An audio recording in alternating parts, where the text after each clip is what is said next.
여러분, 제가 요즘에 한 책을 읽었는데 그 책은 목사가 읽기엔 좀 그러한 책이었습니다. 그 책의 제목은 예수는 없다. 그런 책입니다. 아마 제가 그 책을 읽고 있는 거 여러분께서 보시면 도대체 목사님 이게 무슨 또 이런 책을 다 읽고 계신가 아마 그렇게 의아하신 그렇게 하실 분도 좀 계실지 모르겠습니다만 제가 그 책을 읽은 이유가 있습니다. 저는 이 세상에서 생각하는 소위 얘기해서 석학이라고 하는 사람들과 아니면 우리 기독교 안에서 생각하는 사람들이 어떠한 방식으로 신앙을 하는지 또한 어떠한 방식으로 진리와 성경을 비판하는지에 대해서 좀 알고 싶어서 제가 그 책을 읽었습니다. 한국에서는 꽤 많이 팔리고 꽤 많이 읽혀지는 책입니다. 예수는 없다. 재밌죠? 이 책이 나오기 전에 한국에선 한국은 없다. 또 뭐 일본은 없다. 그렇게 해서 그런 무엇은 없다. 그런 책들이 꽤 유행했어요. 그래서 아마 책 이름을 사람들의 그 관심을 좀 불러일으키기 위해서 이렇게 정한 것 같습니다. 한참이나 좀 생각해야 하는 그런 책이었습니다. 성경대로 믿기를 싫어하는 자들에게는 해방감을 느끼게 하는 책입니다. 여러분들 좀 성경적인 신앙이 싫어서 어떻게 해서라도 좀 믿고 싶지 않은, 믿어도 믿지 않아도 될 만한 그런 핑계거리를 찾고 싶은 분들은 그 책을 읽으시기 바랍니다. 제가 그런 분들에게 그 책을 권해드립니다. 여러분, 성경에 흔들림이란 말이 있죠. 그렇죠? 흔들림. 이 쉐이킹이란 말도 있고 시프팅이란 말도 있어요. 시프팅. 쉐이킹은 좌우로 흔드는 것입니다. 시프팅은 무엇입니까? 위아래로 흔드는 것입니다. 이렇게 키질 하는 것이죠. 그렇죠? 저도 제가 미국에 와서 제가 처음으로 키질 해본 적이 있어요. 이 콩을 수확해서 그때 우리 집사람이 보더니 얼마나 저를 보고 웃든지 말이죠. 제가 할 줄 알아야죠. 생전 처음 해보는 거니까. 콩을 이렇게 이제 수확해가지고 이렇게 한 그릇 가져온 그 키라 그러죠. 이렇게. 거기 얹어놓고 이렇게 던지면은 바람이 불면 쭉적이 다 나가고 껍데기도 다 흘러가고 그냥 콩만 거기 다 떨어지는데 이거 할 줄 알아야죠. 이 던지고 내면 콩이 밑에 다 떨어져 이렇게. 잘 받지를 못해가지고. 그런 경우 한번 있는데 정말로 우리가 신앙생활 하는 가운데도 키질과 체질이 항상 있습니다. 그것은 자기 마음속에 있는 자기의 의도를 드러내는 것입니다. 데살로니가 후서 2장에 말씀하기를 그들이 거짓에 미혹되는 것은 그들 마음 가운데 진리를 사랑함이 없음이라 그랬어요. 얼마나 단순한 말씀인지. 여러분, 어떤 사람들이 아무리 똑똑하다고 할지라도 그 사람들이 진리에서 떠나서 어떤 다른 것을 믿어서 미혹되면 그 사람이 똑똑해서 더 새로운 것을 발견하는 것이 아니라 여러분, 진리는 단순한 데 있어요. 성경은 진리는 미련한 것이라 그랬습니다. 진리는 아주 단순한 어린아이 같은 것이 있습니다. 진리는 어려운 것에 있지 않습니다. 그러나 진리가 아닌 다른 것에 빠지고 복잡한 데 빠지고 철학적인 것 같지만 그런 것은 사실은 그 마음 가운데 하나님이 없다 하고 사는 것이 더 좋기 때문에 그들 마음속에 있는 의도가 그렇게 폭로되어서 자기가 진리를 사랑하지 않기 때문에 진리를 사랑하지 않는 사람을 그런 미혹들을 뿌려놓아서 거기에 빠지면 스스로 자기가 자기 마음을 폭로시키는 것이기 때문에 그렇게 인쳐지고 꼴져지는 것입니다. 주님께서 키질하고 체질하시는 방법이에요. 여러분, 곁에서 진리의 말들을 또 성경의 말씀을 아주 굉장히 지성적이고 멋있는 듯한 철학적인 듯한 말씨로 그걸 공격하고 비난하고 비비고 올 때 여러분 놀라지 마시기 바랍니다. 그런 일들은 옛날 아담과 해와 이후부터 지금까지 항상 존재했고 그것이 이상한 일이 아닙니다. 심지어 하나님의 아들 예수께서 오셨을 때 사람들이 그것을 우습게 여겼습니다. 어떤 사람들이? 많이 배운 사람들이. 이 책을 쓴 저자는 많이 배운 사람입니다. 또 종교 철학과를 나온 사람입니다. 한국에서도 종교 철학을 공부했고 또 캐나다 와서도 종교 철학을 공부한 사람입니다. 그런데 저희 마음을 아프게 하는 것은 이 책을 쓴 저자가 우리가 꽤 익히 잘 아는 사람이기 때문에 더 제 마음을 아프게 합니다. 그렇다고 이 글은 아예 무신론적인 글은 아닙니다. 제가 이 책을 소개하는 그런 말을 하는 건 아니지만 제가 이 책에서 읽은 그 내용을 잠깐 좀 설명을 드려야 제가 오늘 말씀드리는 그 설교 내용이 부합이 되기 때문에 좀 설명을 좀 드리는 것입니다. 이 책을 쓴 사람은 진지하게 신앙을 점검하는 듯합니다. 그리고 철학적인 면에서 사물을 보면서 굉장히 많이 갈등합니다. 그러므로 이 사람은 종교가가 아니라 종교 철학자입니다. 거의 차이가 있습니다, 여러분들. 종교자하고 종교 철학자하고 차이가 있습니다. 현대 기독교의 모순점들을 참 잘 파헤쳤습니다. 어떤 것들을 읽으면 통쾌합니다. 왜냐하면 현재 기독교의 모순점들을 잘 지적했기 때문에. 그러나 결국에 가서는 불교의 자비의 정신과 예수님의 사랑을 같은 것으로 동일시하려고 애를 씁니다. 또 실제적이고 절대적인 인격제이신 하나님보다는 만유와 인간의 마음속에 존재하는 어떤 비존재적인, 비인격체적인 어떤 신으로 예수를 소개하려고 애를 씁니다. 하나님을 소개하려고 애를 씁니다. 그 다음에 예수를 얘기할 때는 진짜 여호와 하나님이라기보다는 하나님이 인간된 것보다는 지극히 인간으로서 성자가 된 예수를 소개하려고 굉장히 애를 쓰는 그런 입장에서 섭니다. 그리고 심지어 여기 이제 한 카나다에 있는 카나다 그 기독교 연합회의 회장이었던 한 목사의 이야기를 거기 이제 인용하는데 그 목사가 그런 말을 몇 년 전에 해서 파문을 일으킨 적이 있습니다. 그 얘기를 들었습니다. 근데 그 목사가 하는 얘기는 자기는 예수를 하나님으로 보지 않는다. 그러나 예수는 성경은 참 예수다. 참 훌륭한 지도자고 사상가였다. 그런 말을 해서 큰 파문을 일으켰습니다. 이제 그런 문장도 거기에 이제 인용을 합니다. 그런 설명의 와중에서 성경의 많은 기록들이 역사적인 증언들이나 실제적인 인포메이션으로가 아니라 다시 말해서 성경에 있는 모든 성경의 기록들은 진짜의 인포메이션이나 아니면 진짜 역사적으로 존재했던 사건들이기보다는 차라리 상징적으로 기록되어서 우리에게 교훈을 가르치기 위해서 기록된 것이라고 설명합니다. 그래서 성경 전체에 있는 우리가 알고 믿고 있는 영감성 자체를 부인하는 말로 사람들을 혼미케 합니다. 성경의 다음 부분에 있는 말 같은 것들은 도무지 말도 안 되는 이야기라고 아주 직접적으로 지적합니다.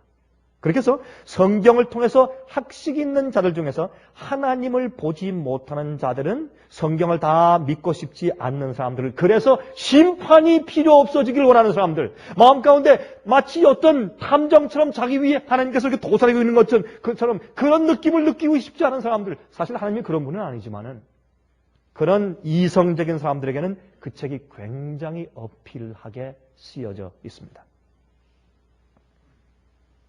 예를 들어서 이런 얘기들입니다. 좀 몇 가지 예를 좀 드십시다. 제가 사실 이런 것 가지고 제 귀한 설교 시간을 제가 낭비하고 싶은 마음은 없지만 여러분들이 알아야 할 필요가 있다고 생각이 되고 또 상당히 프로바카티브해요. 우리 마음 가운데 자극제가 되기 때문에 한번 좀 얘기해 보십시다.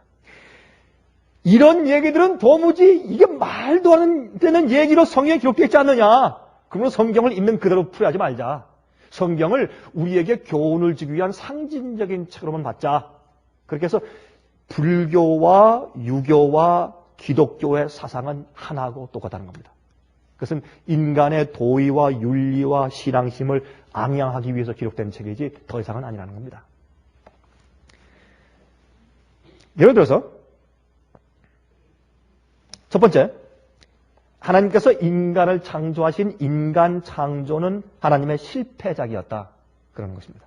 아니, 하나님께서 왜 인간이 그렇게 실수하고 타락하고 그렇게 그 오랜 동안 고통 가운데 이렇게 있게 될 것을 아시면서도 왜 그런 식으로 창조를 하셨느냐. 이건 우시는 얘기가 아니냐.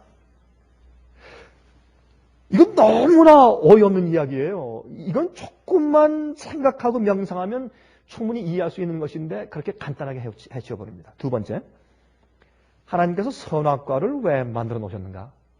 예? 아니 그거 하나 따먹은 것이 뭐 그렇게 대단하다고 그것 때문에 이러한 저주와 죽음과 이런 슬픔이 왔는가? 이거 말도 안 되는 얘기를 자꾸 우리가 우기면서 믿을 필요가 있느냐? 이제 그런 얘기입니다. 아주 솔직했었어요. 자, 그 선악과를 따먹고 나서 결과가 어떨지 경험해보지도 못한 사람들이 그걸 어떻게 알겠느냐? 그러니까 먹어봐야 알지. 그러니까 먹은 거 아니냐? 그게 무슨 그 잘못이냐? 이제 그런 얘기입니다. 그게 재밌어요. 그래서 그 사람 얘기 이런 말을 합니다. 이런 말이 나와요. 그러므로 우리 인간의 타락은 fall down, 타락이 아니라 fall up일 줄 모른다. 타락이 아니라 뭐라고요? 뭐라고 표현을 못해서 타락이 아니라 타상? 예? 밑으로 떨어진 게 아니라 위로 올라갔다 이거죠. fall up. 참 재밌어요. 저 이해가 한참 웃었어요. 참 눈물 난 얘기죠. 어쩌면 이렇게 무지할까? 하나님에 대해서 이렇게 무지할까? 이러면서 아주 정말 인텔리전틱하게 이성적으로 멋진 어떤 관념을 가지고 있는 것처럼 생각하니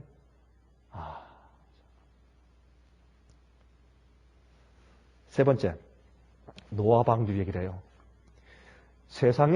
이 세상에 있는 큰 높은 산까지 다 덮을 만한 그런 물이 없다는 거예요, 세상에.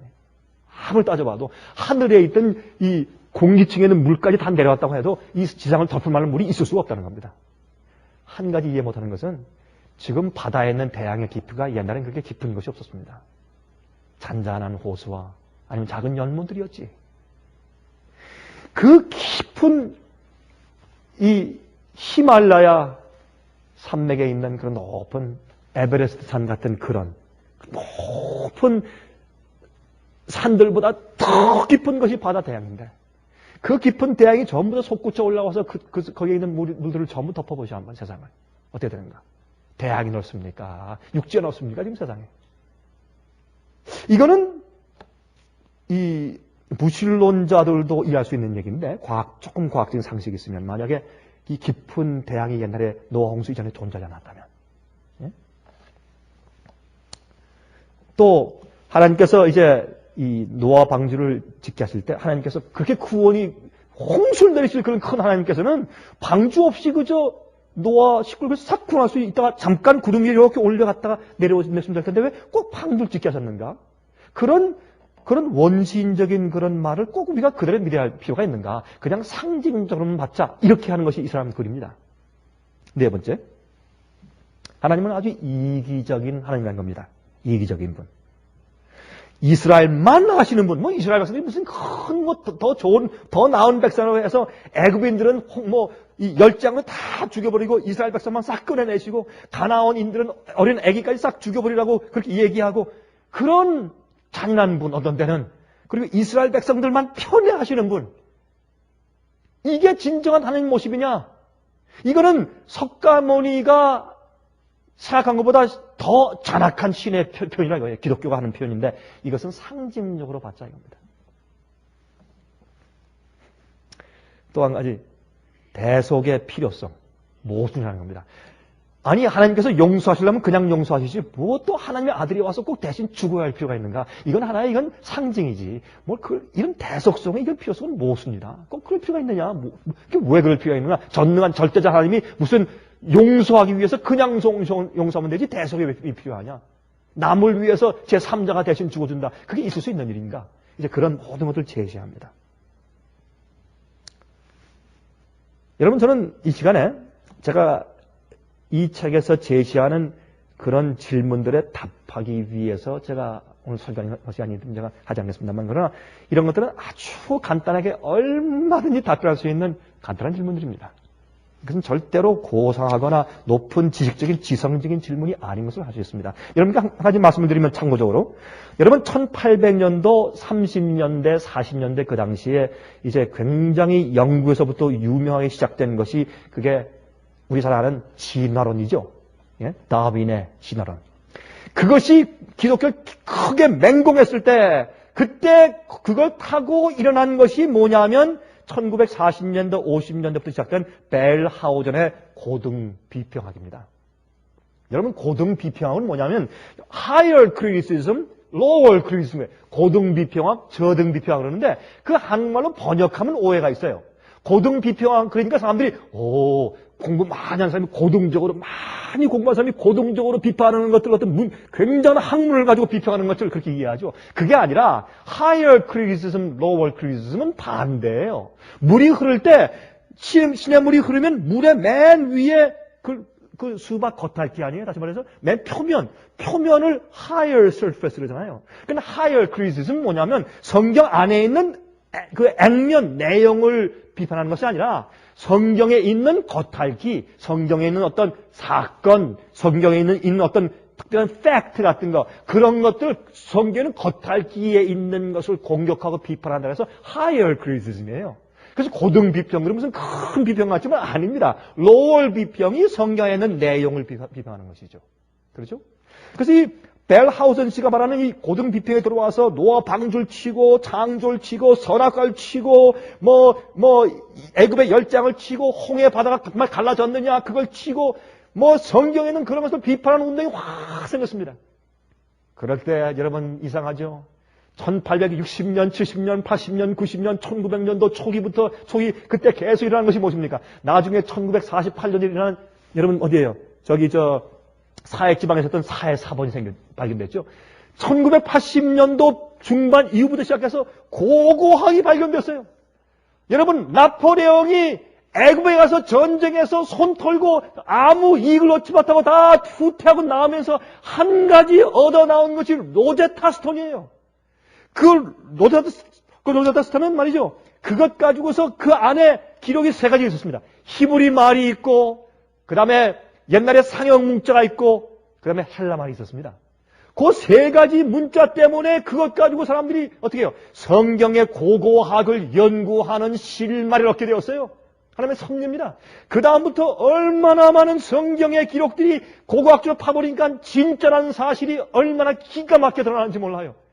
사람들이 깜짝 놀랐어요. 그래서 이 고등 비평은 옛날에 그렇게 비판을 많이 하다가 쑥 들어가 버리는 학문이에요. 옛날에 1900년도 초기에 아니면 1800년도 말기에 한물 지나간 비평들이에요. 그런데 그것을 지금 찾아내가지고 굉장해서 발견낸 것처럼 사람들이 지금 인용하고 있는데 바로 이 책이 그렇게 한 번도 실제로 연구해 본 것 없이 옛날에는 책들을 그대로 인용해서 비평하고 있는 것이 참 가슴 아픕니다. 학자라고 하는 사람이.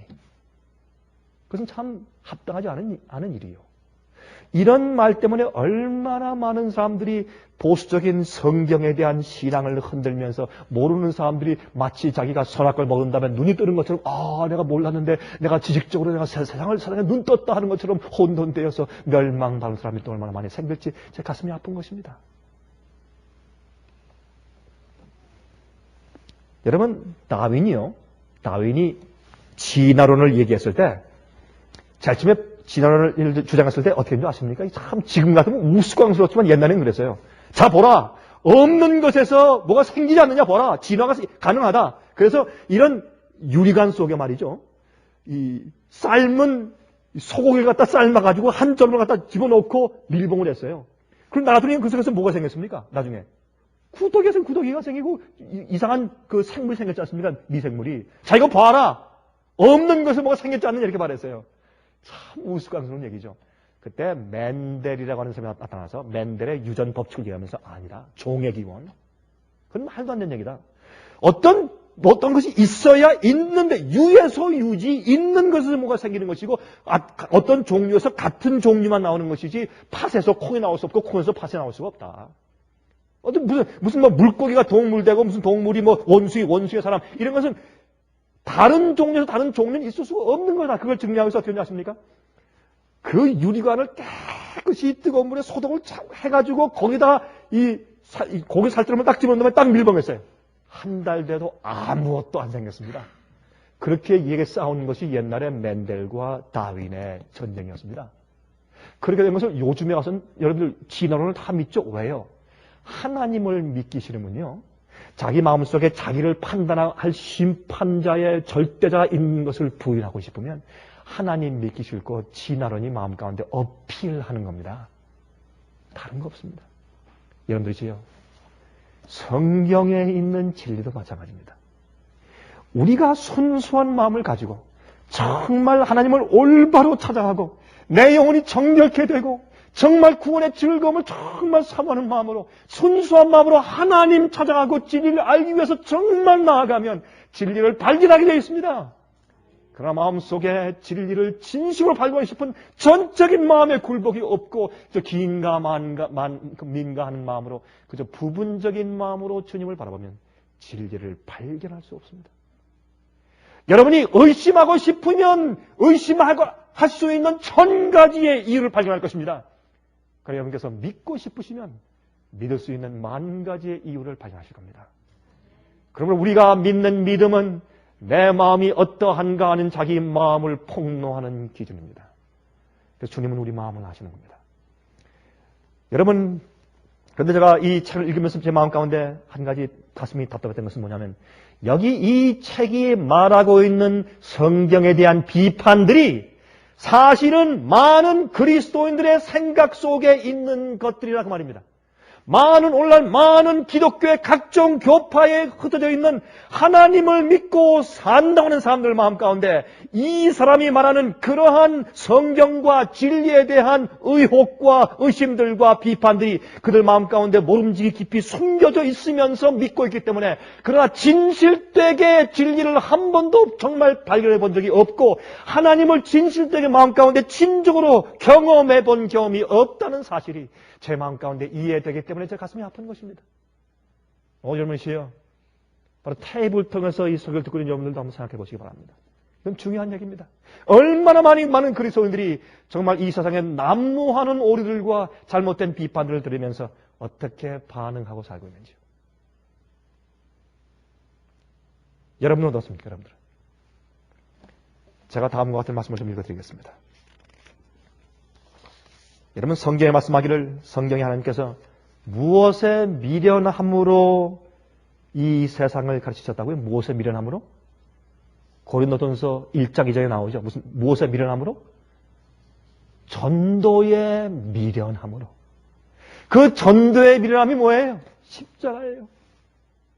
우리가 이 세상에서 하나님께 대해서 우리가 오해할 만한 이야기가 들리면 그것을 모두 십자가의 빛을 통해서 전부 해석하고 풀어보면 전부 다 이해가 돼요. 하나님의 모습이 바로 십자가 위에 있기 때문에 그렇습니다. 하나님은 크신 분이지만은 또 아주 자상한 분이에요. 대우주가 있는 것 같이 물방울 속에 작은 소우주가 있습니다. 원자 핵 속에 있는 엄청난 저 세계가 있어요.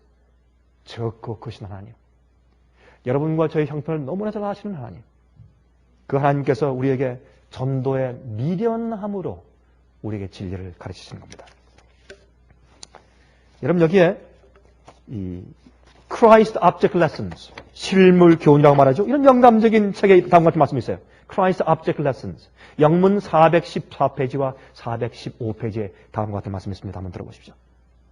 성경은 말하기를, 보라, 어둠이 땅을 덮을 것이며 캄캄함이 만민을 가리우려니와 오직 여호와께서 내 위에 임하실 것이며 그 영광이 내 위에 나타나리라 하였다. 이 세상을, 얼마나 영감적인 말인가 들어보세요. 이 세상을 덮고 있는 것은 하나님께 대한 오해의 어둠입니다. misapprehension. 하나님께 대한 오해입니다. 잘못된 이해입니다. 사람들은 하나님의 품성에 대한 지식을 잃어버리고 있다. 하나님의 품성은 오해되고 그릇 해석되었다. 이 때를 당하여 하나님께서 주신 기별이 전해져야 할 것이니 이 기별은 광범한 감화력과 구원의 능력을 가진 기별이다. 하나님의 품성을 널리 알리게 하여야 한다. 이 세상 흑암 가운데 하나님의 영광에 빛고 곧 그의 인자와 긍휼과 진리의 빛을 비추어 주어야 한다. 이 사업은 다음에 기록된 것과 같은 이사야 선지자를 통하여 간단히 기록된 사업이다. 아름다운 소식을 시온에 전하는 자여 너는 높은 산에 오르라. 아름다운 소식을 예루살렘에 전하는 자여 너는 힘써 소리를 높이라. 두려워 말고 소리를 높여 유다의 성읍들에 이르기를 너희 하나님을 보라 하라. 주 여호와께서 장차 강한 자로 임하실 것이요 친히 그 팔로 다스리실 것이라. 보라 상급이 그에게 있고 보응이 그 앞에 있으며. 신랑이 오심을 기다리는 자들은 백성들에게 너희는 하나님을 보라고 외쳐야 한다. 세상에 외칠 마지막 자비의 빛, 세상에 전파되어야 할 마지막 긍휼의 기별은 하나님의 사랑의 품성의 계시이다. 무엇이라고요? 하나님의 품성에 대한 계시다 말입니다. 하나님의 자녀들은 하나님의 영광을 드러내어야 한다. 저들은 저희의 생애와 품성을 통하여 저희를 위하여 행하신 하나님의 은혜를 나타내어야 한다. 의로운 햇빛이 우리의 선행, 곧 진실한 말과 거룩한 행실을 통하여 비치도록 되어 있다. 이는 예수께서 당신의 제자들에게 맡기신 사업이다. 너희는 세상의 빛이라. 이같이 너희 빛을 사람 앞에 비추게 하여 저희로 너희 착한 행실을 보고 하늘에 계신 너희 아버지께 영광을 돌리게 하라고 그는 말씀하셨다 그랬습니다. 성경을 좀 보실까요? 이사야 11장 9절. 이사야 11장 9절입니다.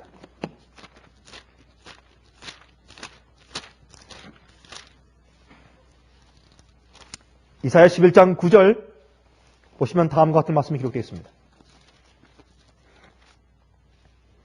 나의 거룩한 산 모든 곳에서 해됨도 없고 상함도 없을 것이니 이는 물이 바다를 덮음같이 여호와를 아는 무엇이, 다시 한번요, 여호와를 아는 무엇이요?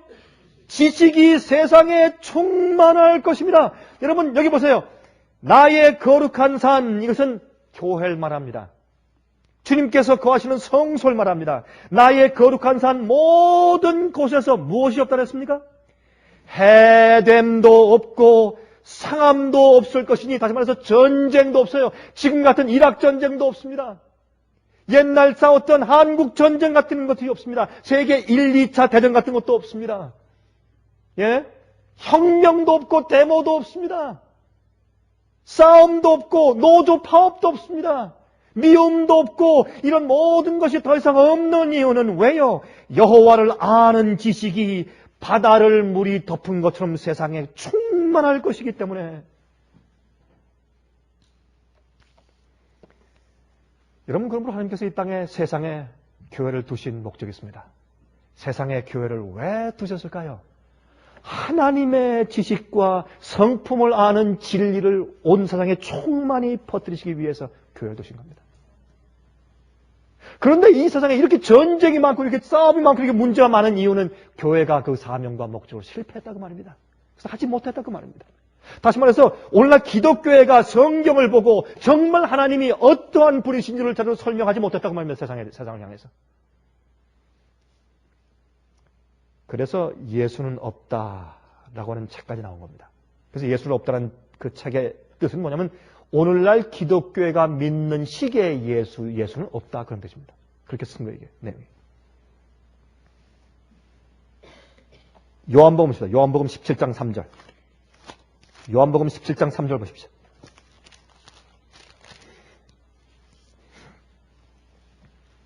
요한복음 17장 3절.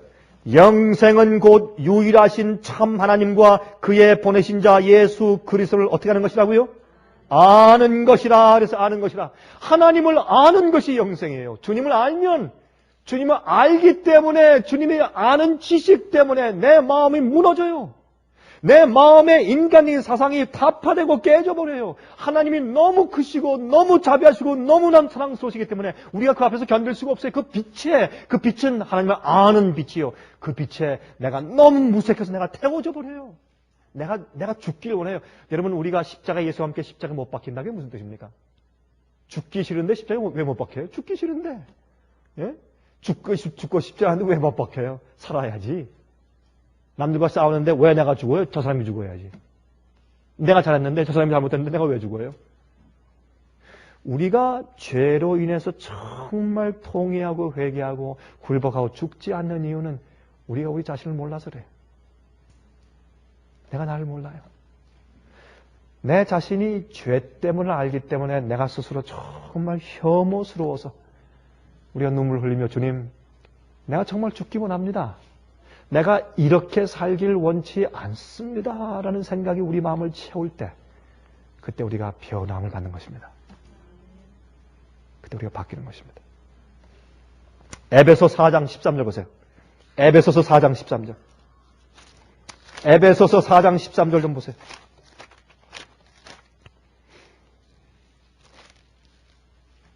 에베소서 4장 13절에 말씀하기를 우리가 다 하나님의 아들을 믿는 것과 아는 일에 하나가 되어 온전한 사람을 이루어 그리스도의 장성한 분량이 충만한 데까지 이르리니. 그래서 우리가 점점 어린아이에서 점점 더 장성한 사람으로 우리가 이제 성장해 나가야 된다고 설명하고 있습니다. 그래서 우리가 하나님을 아는 일에 하나가 되어서 온전한 사람을 이루어 그랬습니다. 여러분, 제가 여러 번 설명했지만은 잠언서 4장 18절 보면 의인의 길은 돋는 햇볕 같아서 그랬어요. 햇빛은 떠오를 때 처음엔 밝지 않습니다. 근데 떠오를 때 이 세상의 집 뒤에, 나무 뒤에, 사람 뒤에, 담장 뒤에, 건물 뒤에 그림자와 어둠이 항상 들여져 있습니다. 그러나 그 빛이 점점 떠오르면 그 빛의 정도가 더 환해질수록 이 땅의 그림자가 점점 사라지는 것입니다. 그게 반비례합니다. 점점 빛이 떠올라서 나중에 정오의 밝은 빛이 되면 광명한 빛에 이르면 그림자가 없는 겁니다. 어둠이 없는 겁니다. 우리가 하나님을 알면 알고 또 더 많이 알면 우리 속에서 오류가 나가고 우리 마음속에 의심이 나가고 우리 마음속에 의혹이 나가는 것입니다. 스캡티즘이 나가고 우리 마음 가운데 퀘스천이 나가는 것입니다. 디스빌리브, 불신이 나가는 것입니다. 제가 그만 잘못했습니다. 퀘스천은 있죠. 하나님과 진리에 대해서 더 많이 알고 싶은 건설적인 질문은 있지만 의혹은 없습니다. 그게 다 나가는 것입니다. 빛이 들어오면 암흑이 나가게 되겠습니다. 그래서 하나님을 아는 빛이 우리 마음을 꽉 채워합니다. 여러분, 중세기의 암흑 속에서 말입니다. 이 기독교 안에 이 중세기의 이교의 잘못된 가르침과 잘못된 신광이 교회에 잔뜩 들어왔습니다. 그것이 점점 종교 개혁으로 개혁되고 있다가 지금 다 개혁 안 됐죠? 계속 개혁돼 나가고 있으며 점점 더 개혁돼 나중에 마지막 교회, 여러분 요한계시록 12장에 말씀하기를 여자의 남은 무리 그랬어요. 여자의 남은 무리가 생기면 그들은 하나님의 계명을 지키며 예수의 증거를 가진 자들이라. 예수의 증거는 예수의 계시예요. 그건 선지자의 계시를 말하는 것입니다. 그건 하나님을 아는 지식이 완전하게 충만히 개혁되고 완전히 회복되는 리스토어되는 교회예요. 그게 마지막 시대의 기독교예요. 마지막 시대에 그런 교회가 생겨야 돼요. 그런 백성들이, 그거는 교파가 아니고 백성들이에요. 그거는 그리스도인들이지 교파가 아니에요. 그것은 그런 백성들이 진리의 빛을 완전히 영광의 빛을 전부 다 알고 성장하면 그때 끝이 오는 것입니다. 그래야 돼요. 왜? 이 세상은요, 선과 악의 대쟁투예요. 여러분, 이 세상의 이 지구의 구원은 이 지구의 구원에만 속한 것이 아니라 어디에? 우주를 포함해요. 왜 그렇습니까? 죄가 어디서 시작되었습니까? 땅에서 시작되었습니까? 하늘에서 시작되었습니까? 하늘에서. 반역이 하늘에서부터 시작되었습니다. 그러므로 예수님을 고소한 것은 마귀이기 때문에 이 우주의 정부에 고소된 그 고소 사건이 하늘에 있는 것입니다. 그러므로 이 인간을 구원하기 전 하나님께서 우주 앞에 증명하셔야 돼요. 마귀 앞에 인간을 주님께서 왜 구원할 수 있는지, 이들을 왜 용서할 수 있는지, 그들이 왜 다시 구원받아서 하늘에 와서 다시 다시 에덴 동산에 살아야 될지, 그들이 왜 영원히 살 수 있는지 그 자격 기준 심사에 있어서 하나님께서 전혀 비밀리에 쓱싹할 수가 없어요. 온 우주의 천사들과 마귀와 악령들이 보는 앞에서 증거하시면서, 그래서 성경에 말씀하기를 책들이 펴놓여 있더라. 책들이 펴놓여 있더라. 주님께서 증명하시는 겁니다. 그러므로 하나님을 아는 지식이 주님의 백성들 사이에서 완전하게 회복이 되어야 돼요. 그래서 의인의 길은 돋는 햇볕 같아서 광명한 빛까지 이른다고 잠언 4장 18절에 설명하고 있는 것입니다. 그래서 중요한 이해입니다. 그것 때문에 우리가 이 땅에 존재하는 것입니다. 여러분 보세요. 하나님께서 이스라엘 백성들을 불러내어서 한 나라를 만드신 이유가 있습니다. 사람들이 불공평하게 생각을 해요. 왜 유대인들, 이스라엘 백성들만 무슨 특별히 선택받은 민족들이라고 그 사람들만 주님께서 보호하시고 그 사람들만 구원하시려고 사랑하시고 기적을 베푸시고 인도하시고. 아닙니다. 주님께서 모든 인간들을 똑같이 사랑하셨지만 주님께서 인간의 구속 사업을 시작하기 위해서 어디에서부터 출발하셔야 합니다. 다시 말해서 여러분이 그림을 그린다고 하십시다. 그림을 그리면 이 전체의 화폭에 1초 내 쫙 그림을 다 끝내버립니까? 아니죠. 어디서 시작을 해야죠. 붓을 들면 어디에서 어느 지점에서부터 딱 찍어서 그림 그리기를 시작을 해야 합니다. 제일 처음에 딱 집어서 시작한 곳이 그게 어디입니까? 아브라함입니다. 왜요? 노아 홍수 이전부터 모든 인간들의 주님께서 에녹을 통해서, 무드셀라를 통해서, 노아를 통해서, 그 이전에도 아담을 통해서 말이죠. 여러분, 아담이 오랫동안 살았습니다. 에녹도 오랫동안 살았습니다. 예? 그러므로 여러분, 이전 나이를 계산하면 노아는 에녹을 보고 대화를 많이 했어요. 그 승천하기 전에 노아는. 여러분, 나이를 계산해 보세요. 그러므로 여러분, 그러한 시대에 있을 때, 그때 여러분, 노아가 600세 때 그 홍수가 왔으니까. 그러므로 하나님께서 할 수 없이 하나님, 우린 당신의 여성 필요 없어 하는 사람들 중에서 할 수 없이 물러가셨을 때 주님의 보호의 손길이 물러가자 홍수가 온 것이죠. 그 다음에 노아의 식구로부터 시작한 다음에 맏아들 셈의 자손인 아브라함을 택해서 어떻게 했습니까? 세상에 주님의 진리를 전파하는 도구로 삼으셨습니다. 세상을 있는 모든 인간들의 똑같이 복음을 전하기 위한 목사로 삼으신 겁니다. 그게 뭐 잘못됐습니까? 시작하는 이 부채 스트로크의 시작이 있어야 되죠. 그래서 시작하신 겁니다. 그런데 그 이후에 자손들이 실패를 거듭합니다. 그러나 주님께서 언제까지 참으시냐 하면 약속하신 메시아가 그 혈통 속에서 태어나서 하나님을 직접 보여주시는 일을 하실 때까지 주님께서 참으신 겁니다. 그것이 이스라엘 백성들, 유대인들의 역사였습니다. 그 속에서 우리는 하나님의 자비하심과 놀라운 사랑을 보는 것입니다. 유대인들을 사랑하시는 그 모습 가운데서 나를 사랑하시는 하나님을 보는 것입니다. 므낫세를 용서하시고 사랑하시는 모습 가운데서 나 같은 자를 용서하시는 예수님을 보는 것입니다, 여러분. 성경 속에서는 우리가 볼 수 없는 하나님의 모습이 드러나는데 성경을 보면서 우리가 뭘 봅니까? 그 죄를 정나하게 드러내 보여준 책입니다, 성경은. 여러분, 성경은 이렇게 두루뭉실 이렇게 씌워진 게 없죠. 여러분, 그 사람에 대해서 정나하게 죄와 잘못을 전부 다 드러냈어요. 계시의 책이에요. 인간이 쓴 역사는 미사역을 많이 섞였죠. 성경엔 그런 것이 없습니다. 그래서 그 속에 하나님께서 인간을 구속하시는 역사가 아주 정직하게 기록되어 있고, 하나님께서 인간들과 나라를 어떻게 취급하시고 어떻게 대화하시고 얼마나 참으시며 어떻게 심판하시는 문제를 성경은 정확하고 정직하게 기록해 두어서 우리에게 거울을 삼게 하는 것입니다. 그게 성경 진리입니다. 그 속에 있는 사건들은 실제로 일어났던 사건들입니다. 상징이 아닌 것입니다.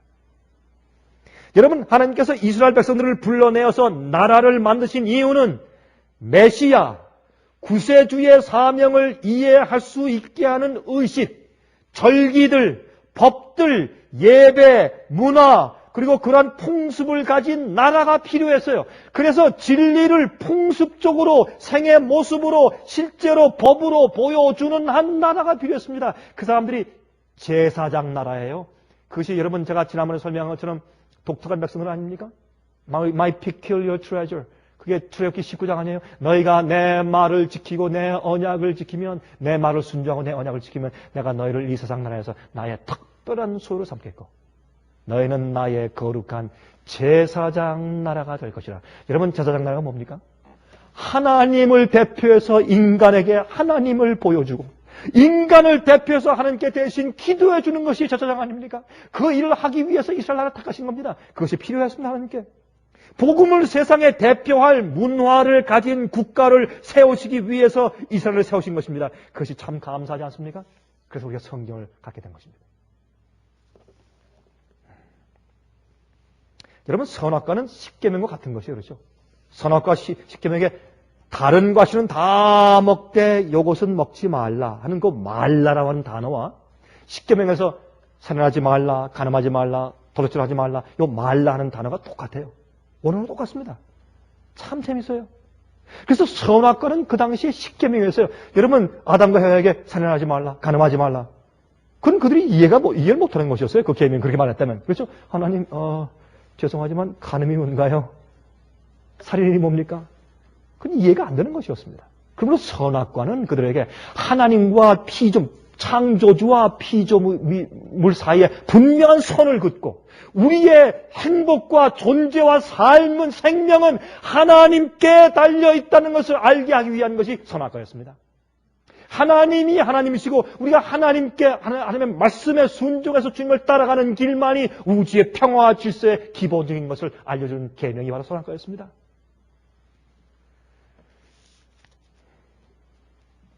제가 지난번에 한번 말씀드린 적이 있는데 선악과를 먹지 말라. 다른 과실은 다 먹되 요것만큼은 먹지 말라. 그거 지키기가 쉬웠습니까? 어려웠습니까? 예? 솔직히 말해보십시다. 여러분, 그거 쉬워요? 어려워요? 세상에 그렇게 쉬운 게 없어요. 예? 그래서 그 선악과를 따먹은 그 자체보다도 하나님의 말을 불순종하고 마귀의 유혹에 귀를 솔깃하고 한 반역의 정신의 문제가 있는 것이지. 그것을 한번 용납하면 우주의 질서가 파괴돼 버려요. 주님께서 더 이상 반역과 이제 주의 법을 어기는 일이 생길 때 주님께서 어떻게 처리할 방도가 없어져 버려요. 그래서 하나님은 눈물을 머금고 이 지구상의 죄의 결과를 그냥 받게 해서 죽게 하셨지만 그러나 아담과 해만 죽는 것이 아니라 그 속에 있는 후손이 다 죽기 때문에 주님께서 할 수 없이 주님께서 대신 그 속에 들어와서 중보자 되심으로 내가 이 후손으로 태어나서 내가 대신 죽어서 그들의 죄값을 갚을 테니 이들에게 은혜의 기간을 줍시다 하고 띄어두신 분이 예수 그리스도였습니다. 대속은 꼭 필요한 것입니다. 대속이 필요한 이유는 우리의 정신을 일깨우기 위해서만도 아니고 하나님의 법을 어긴 것에 대한 심판에 대한 공의성을 위해서도 심판은 반드시 필요한 것입니다. 벌은 반드시 필요한 것입니다. 그래서 계명이 어떠한 것인 것을 알게 하기 위해서도 꼭 필요한 것이었습니다. 여러분 생각해 보세요. 바나나도 있고 맹고도 있고 사과도 있고 오렌지, 파파야, 또 우리가 좋아하는 듀리안, 감, 배 이 잔뜩 있는데 또 생명나무는 매달 또 그 바뀌어요. 또 그 실과가 그렇죠? 그게 있는데 놓고 하필 왜 선악과 따먹어요? 이건 인간의 반역을 상징하는 것입니다. 여러분 간음하지 말라. 제가 지난번에 말씀드린 적이 있죠? 여자들하고 같이 지낼 수 있어요? 있어요. 같이 일하고 같이 의논하고 같이 사무실에서 일할 수도 있고 같이 뭐 방문 다닐 수도 있고 할 수 있어요. 그러나 무엇만 하지 말라 말이에요. 간음만 하지 말라 말이에요. 예? 여러분 어떤 의미에서 이 세상의 것들이 다 우리 것입니다. 맞습니까? 안 맞습니까? 다 그래요. 집사님이 저를 오라고 초청하시면 제가 집에 가가지고 집사님 집에 있는 음식 다 먹고 물건 만지고 거기 있는 거 뭐 컴퓨터 같이 보고 다 해서 내 것처럼 다 사용할 수 있어요. 그러나 뭐만 하지 말란 말이에요. 슬쩍 모르는데 주머니에 넣어서 가지 말라고 말이에요. 그만하면 돼요. 제가 한 번은 그 미국 우리 평신도 한 분이 저 초청해서 그 집에서 3일 동안 한 번 지낸 적이 있었는데 그 집이 의리의리해요. 참 앞에도 풀장이 있고 뒷뒤에도 풀장이 있고 풀 슬라이드가 다 있고 정말 크고 정말 좋은 집이에요. 침실만 한 10개 이상 되는 것 같아요. 큰 집이었어요. 근데 3일 동안 있었는데 부인도 일 나가고 남편도 의사하고 부인이 무슨 또 어떤 무슨 그다음 심리학자가 또 상담자가 그렇대 또. 둘 다 아침 일찍 나가버리면 하루 종일 저 혼자 있어요. 하루 종일 음식을 잔뜩 마실 거 먹을 거 잔뜩 놓고 가면 하루 종일 제가 먹고 마시고 보니까 제가 주인입니다. 제가 주인이에요. 그 사람이 주인 아니에요. 제가 주인이에요. 완전히. 실컷 3일 동안 이거 완전히 I'm the owner. 내가 오너예요. 그 사람이 주인이 아니고 실컷 썼어요. 그런데 그렇게 할 수 있으되 뭐만 하지 말란 말이에요. 몰래 물건 내 것이라고 가지고 나가지 말란 말이에요. 그게 어려운 거예요. 어렵지 않은 거예요. 그래 인간의 타락한 이기심과 욕심 때문에 도둑질하는 것이에요. 또 하나님의 은혜에 대해서 그저 감사하며 사는 것이 아니라 나보다 더 가진 자를 시기 질투해서 가만히 있을 수가 없는 거예요. 사기치고 해서 어떻게 나보다 더 나아져야 돼요. 타락한 인간의 죄의 모습을 폭로하고 하나님의 심판을 알게 하는 죄를 아담과 해와가 선악과를 따먹은 그 죄를 다시 재현시키고 우리 속에 있는 악한 죄를 폭로시키는 것이 십계명이고 그것이 거울입니다. 그 십계명이에요. 십계명 앞에 서면 내가 아담과 해와가 다를 것이 아무것도 없고 그렇게 쉬운 계명도 나라도 그렇게 범했을 것이다 라고 생각할 수밖에 없는 입장에 서게 만드는 것입니다. 그게 십계명이에요. 자, 하나 물어봅시다. 시간 좀 남았습니까? 예. 시작할 때 시간을 못 봤어요. 여러분, 성경을 보면 하나님께서 6일 동안 세상을 창조하시고 제7일이 되며 주님께서 쉬셨다. 근데 쉬시는데 제7일에 쉬실 때 창세기 1장 2장 읽어보면 제7일에 쉬실 때 모든 만물을 창조하는 일이 다 끝마침에 쉬셨다 그랬어요. 물어보겠습니다. 그러면 여러분과 저는 언제 창조되었습니까? 예? 여러분과 저는 언제 창조되었습니까? 우리 어머님의 뱃속에서 잉태될 때 그때 창조되었습니까? 그렇죠? 어떤 의미에서 맞습니까? 왜 답변이 없으세요? 아리송하죠? 예? 예, 그래서 어떤 사람들이 말해요. 아담이 창조되었을 때 제 6일째 날 우리도 다 한꺼번에 창조되었다. 어떤 사람은 아니다. 우리가 잉태될 때 창조된 것이다. 그러면 그렇게 따져보면 제 6일 날 주님께서 창조하실 때 창조 만물 창조하시는 것을 다 끝내지 못하셨네요. 다 끝내신 다음에 제 7일 날 안식하시니라 이렇게 되어 있잖아요. 성경에. 그렇지 않습니까? 그러면 주님의 창조가 다 끝나지 않고 어떻게 제 7일에 안식에 들어가셨습니까? 그러므로 우리가 그 말씀에 의해서 어떻게 생각하는 것이 좋으냐면 이건 좀 중요한 얘기는 아닌 것 같지만 그러나 아담이 창조될 때 아담 속에 여러분과 제가 그 허리 가운데 다 함께 있었습니다. 우리의 의식은 없었지만 우리의 영혼이 창조된 것은 아니죠. 영과 몸은 나중에 창조되고 이런 가르침은 아니고 그러나 아담이 계속 살기만 하면 아담의 뱃속에서 계속 이렇게 퍼져서 어떻게 그게 프로크리에이션이죠. 계속적으로 퍼져서 자손과 자손이 계속 나아지면서 그 위에 우리가 이 땅에 태어나도록 우리의 존재가 이미 아담의 그 허리 속에서 이미 같이 창조되었다고 볼 수 있는 것입니다. 어떤 의미에서. 그러므로 하나님께서 아담과 에바를 그냥 죽여 없앨 때는 그 속에 그 이후에 태어날 너무나 많은 수많은 후세들이 있기 때문에 주님께서 할 수 없이 아담과 에바를 살게 하십니다. 하나님께서 우리에게 우리가 선택할 수 있는 자유의지를 주신 것은 얼마나 귀하고 감사한 선물인지 모릅니다. 우리가 선택할 수 있는 자유의지가 없으면 우리의 품성이 자랄 수도 없고 우리가 하나님과 사랑의 관계를 맺을 수도 없는 것입니다. 그 의지가 없으면 우리는 로봇이죠. 우리는 기계죠. 제가 이 얘기는 너무나 여러 번 강조했기 때문에 더 이상 말씀드리지 않겠습니다. 여러분, 그러므로 선악과는 십계명과 같은 것입니다. 그러면 인간이 왜 죽는가? 죄 때문에 죽는 것입니다. 아담이 죄 졌으니까 우리가 죽게 되는 것이지 그보다 우리가 죄를 졌기 때문에 죽는 것입니다. 병이 나 죽는 것도 아니고 늙어서 죽는 것도 아니고 죄 때문에 늙고 죄 때문에 병나고 죄 때문에 사고되고 문제는 죄입니다. 죄가 이 지구에서 가장 해결해야 할 가장 중요한 것입니다. 그래서 주님께서 성령을 주셔서 우리를 회개시키고 우리를 변화하게 하시고 예수의 마음을 주어서 하나님을 올바로 알고 깨닫게 하시고 순종하도록 하시는 것입니다. 그래서 더 이상 우리가 하나님의 계명을 범할 필요가 없는 자들이 되도록 인도하시는 겁니다. 선악과 하나 안 따먹는 건 그건 간단해요. 우리가 하늘에 올라간다면요 절대로 선악과 손 안 거들 거예요. 그러나 문제는 선악과를 따먹을 수 있는 그런 죄된 마음이 문제입니다. 그게 예수 그리스도의 성령의 은혜 속에서 변화되고 회개되어야 합니다. 그게 정결케 씻어짐을 당해야 합니다.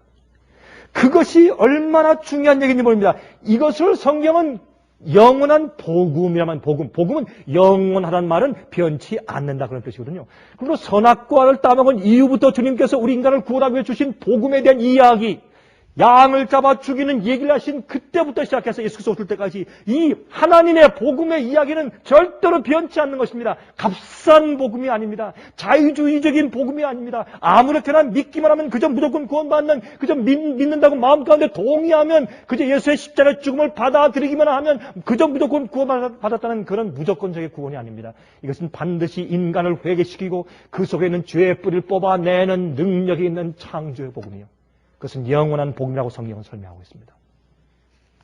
더 이상 그런 죄 가운데 빠질 필요가 없게끔 주님께서 회복하시는 능력의 복음을 성경은 말하고 있습니다. 우리 그 말씀을 한 줄 읽고 지나가십시다. 로마서 1장입니다. 로마서 1장 16절. 로마서 1장 16절을 말씀하기를 내가 복음을 부끄러워하지 아니하노니 이 복음은 모든 믿는 자에게 구원을 주시는 하나님의 기쁜 소식이라. 맞습니까? 잘못됐습니까? 제가 잘못 읽었나요? 이걸 말씀하기를 이 복음은 모든 믿는 자에게 구원을 주시는 하나님의 능력이라. 두나미스라. 여러분 헬라말로 두나미스란 그 헬라말에서 파생된 영어 단어가 다이나마이트입니다. 다이나마이트. 폭발해서 터뜨려 없애는 것. 우리 앞에서 하나님을 보지 못하게 하는 것들. 죄에게 항상 종되어 살게 만드는 것들, 진리를 보지 못하게 가로막는 모든 산과 모든 바위들을 복음의 폭탄으로 터뜨려서 길을 활짝 연다 그 말입니다. 그게 복음입니다. 그게 하나님의 능력입니다. 여러분 그 능력을 경험하십니까? 그 능력은 완전한 것이고 그 능력은 풀입니다. 값없는 축복이고 선물입니다. 그런데 자기 자신을 알고 떨면서 통회하며 주 앞에 간절히 나오는 자들에게 주시는 선물입니다. 그러나 전도에 미련한 것을 받지 못하는 소위 똑똑한 사람들은 복음을 할 수가 없습니다. 진리를 볼 수가 없습니다. 구속은 우주를 포함하는 계획입니다. 여러분 지금 이 미국이 이락 전쟁을 하는데 거기에서 한 가지 좀 재밌는 그 얘기가 있죠. 지금 미국이 말이죠. 보세요. 전쟁 전보다 전쟁을 지금 하는 것보다 더 중요한 것은 전쟁 후가 중요해요. 그렇죠? 미국이 전쟁을 잘못해 놓으면 이 세계의 인심을 다 잃어버리면 전쟁을 이겨도 어떤 면에서 더 손해예요. 그렇습니까? 그렇습니까? 그래서 미국이 지금 여러분 제가 뭐 잘했다 못했다 말하는 거 아니에요. 그러나 일단 생각해보면 미국이 이 전쟁의 정당성을 입증하고 이 전쟁을 왜 해야 되는지 그 목적을 분명히 알기 위해서 굉장히 선전하죠. 지금 뭐 하는 줄 아세요? 여러분 이 뉴스를 보세요. 전쟁을 쳐서 한쪽에서 사람들은 막 다 쏘아서 죽여놓고 뒤에서는 뭘 보내요 지금? 쌀, 뭐 먹을 거, 물 막 그러니까 구호물자가 따라가면서 앞엔 군대가 총 쏘고 다니면서 뒤엔 구호물자가 따라가죠. 그거 왜 그래요? 여러분이시여. 전쟁은 다음이 더 중요해요. 전쟁할 때 그 전쟁을 왜 하는지 사람들한테 알려주고 그 정당성을 입증받아야 이겨도 그 나라가 건재해요.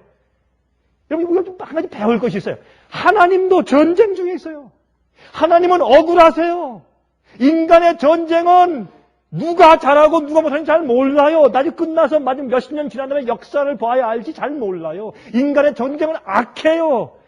그러나 하나님은 억울하세요. 하나님은 인간을 사랑하신 것 그것밖에 없어요. 아들을 보내서 십자가에 보내신 것밖에 없어요. 인간을 오래 참으신 것밖에 없어요. 아담과 해를 살게 해서 오랫동안 살게 해서 인간을 태어나서 어느 누구도 다 한 번 그들이 태어나서 고통 가운데 살지라도 하나님을 더듬어서 발견하고 더듬어서 진리를 발견하도록 기회를 주시며 조용히 참으신 저밖에 없어요. 온갖 가설과 온갖 비판과 욕을 다 잡수시면서도 맨 끝에 공의가 다 드러날 것이기 때문에 참고 참으신 죄밖에 없어요, 하나님께는. 그러나 이 하나님께서 참으시고 무엇을 하셔야 됩니까? 여러분, 이번 주에 말이죠, 재밌는 것은요, 이 TV 뉴스에 한번 났는데, 그걸 보니까 이렇게 돼 있어요. 이락에 쳐들어간 군사들이 baghdad로 지금 군대가 다 지금 올라가 있지 않습니까? 그러니까 그 뒤에서 남아있던 군인들이 말이죠, 한 조그만 마을에서 이락의 청소년들하고 축구 시합을 해요. 이게 말이 되는 얘기, 여러분? 전 그걸 보면서 울었어요, 제가. 눈물이 핑 돌아요. 세상에, 야, 저런 연극이 세상에 어디 있나, 저게. 예? 여러분, 그런 연극 어디 가서 볼 수가 없을 거야, 아마. 예? 지금 저쪽에서는 사람 죽이고 난리가 나고 막 굉장한데, 근데 지금 뭘 해야 돼요? 뭐 해야 돼요, 지금? 전쟁하는 나라는? 우리가 인민들을 미워하는 것이 아니다. 저 지도자를 없애야 된다. 우린 당신들을 해방하기 위해서 하는 것이야. 그걸 보여야 돼요. 잘하건 못하건 그걸 따지는 거 아니에요. 그렇게 하기 위해서 어떻게 해요? 거기 있는 국민들, 청년들하고 같이 군대들이 축구 시합하는 것을 보여줘요. 야, 참 제 콧날이 시큰했어요, 저걸 보고. 그게 왜 그래요? 왜 그래요? 전쟁할 때보다 전쟁 끝난 다음이 더 중요하니까. 하나님도 어떤 의미에서 마찬가지예요. 하나님도 이 마귀가 고소해 놨기 때문에, 이 지구상의 죄의 역사 때문에 하나님이 오해를 많이 받고 계세요. 이게 풀어줘야 돼요. 예? 이걸 풀어주셔야 할 텐데, 푸시는 데 있어서 나중에, 여러분 성경을 요한계시록 보세요. 그런 각도에서 보면 천사들이 천만 천사가 하나님께 다 무릎을 꿇고 경배하면서 하나님이시여, 하나님의 심판이 의롭고 참되도소이다. 그렇게 얘기해요. 왜 천사 그런 말을 할까요? 하나님의 심판이 의롭고 참됩니다. 왜 그런 말을 할까요? 책을 다 펴고 이 지구사의 역사에 있던 일들을 전부 다 펴서 다 보여주고 천사들까지 다 보여주고 각 개인을 구원하실 때 내가 이 영혼을 왜 용서하고 왜 구원해서 영혼이 살게 하는지를 주님께서 다 펴서 보여준 다음에 온 우주가 다 합창하면서 하나님 옳습니다. 하나님 옳습니다. 우리는 다시는 하나님께 대한 마음 가운데 의심이 없습니다. 우리 하나님 옳습니다. 할렐루야. 하나님 옳습니다. 이 찬송이 영원토록 올라가는데 그 일을 하는데 맨 마지막 교회가 해야 될 사명이 있다는 겁니다. 그 교회가 요한계시록 12장에 나오는 여자의 남은물입니다. 그 교회는 하나님이 옳다고 하나님의 공의와 심판에 대한 공의를 보여주고 현시하는 굉장히 중요한 사명을 받고 태어납니다. 이것이 마지막 교회입니다. 여러분 잠깐 보실까요? 성경을? 에베소 3장을 보십시다. 에베소 3장 9절 10절 보십시오. 에베소서 3장 9절 10절 보세요. 이는 이제 교회로 9절부터 보십시다. 영원부터 만물을 창조하신 하나님 속에 감추었던 비밀의 경륜이 어떠한 것을 드러내게 하려 하심이라. 이는 이제 누구로 말미암아? 정말이에요? 이는 이제 교회로 말미암아. 어디에서? 이 땅에서 아니에요? 하늘에서, in heaven, 정사와 권세들에게, 하늘에 있는 권세자들에게 하나님의 무엇을? 각종 지혜를 어떻게 하기 위해서? 알게 하려 하십니다. 아까 보니까 영생은 무엇이라고요? 하나님과 그 보내신 아들 예수 그리스도를 아는 것이라. 나중에요, 이 세상에 죄악이 없는 이유는 왜 없다고요? 하나님을 아는 지식이 세상에 꽉 차기 때문에 더 이상 죄와 싸움이 없어요. 더 이상 전쟁이 없어요. 그런데 여기 보니까 또 한 가지 있어요. 마지막에 교회를 통해서 어떻게 해요? 하나님께서 교회를 통해서 하늘에 하나님의 구속의 계획과 지혜를 하늘에 보여요. 누굴 통해서? 교회를 통해서. 그래서 이사야 60장 1절 2절 말씀하기를 일어나라. 그리고 무엇을 하라? 빛을 발하라. 왜? 여호와의 영광이 너희에 임했습니까? 하나님을 아는 지혜가 하나님을 똑바로 하는 지식과 진리가 그 백성들에게 임했으니까 그걸 가지고 복음이 무엇이고 구원이 무엇이고 주님께 예배드리는 날이 무엇이고 왜 그날을 지키며 우리가 왜 이렇게 진리를 가지고 있으며 무엇을 어떻게 알고 어떻게 행해야 되며 무엇을 먹고 어떻게 입어야 되며 어떻게 사는 것이면 모든 것을 우리의 품성과 진리와 우리의 하나님 아는 지식을 가지고 세상에 큰 빛과 영광을 비치는 것입니다. 그 일이 있은 다음에 세상에 끝이 오는 것입니다. 여러분이시여, 여러분과 제가 이 땅에 사는 이유가 있고 목적이 있습니다. 먹고 살기 위해서 일하는 것이 필요하죠. 그러나 그보다 더 중요한 일이 있습니다. 무엇을 하든지 주님 안에서 세상을 향한 빛 되시기를 간절히 바랍니다. 하늘에 계신 아버지, 주님의 은혜가 우리에게 얼마나 큰지 모르겠습니다. 그것을 잘 헤아려 알지 못하는 저희의 불찰을 사하시고 우리 마음속에 하나님을 아는 지식이 더 풍성하여서 하나님께 대한 감사와 존경과 찬송과 영광이 더 크게 불어날 수 있도록 도와주시옵소서. 그래서 우리가 이 땅 위에서도 주님을 올바르게 더 많이 찬양드리기를 소원합니다.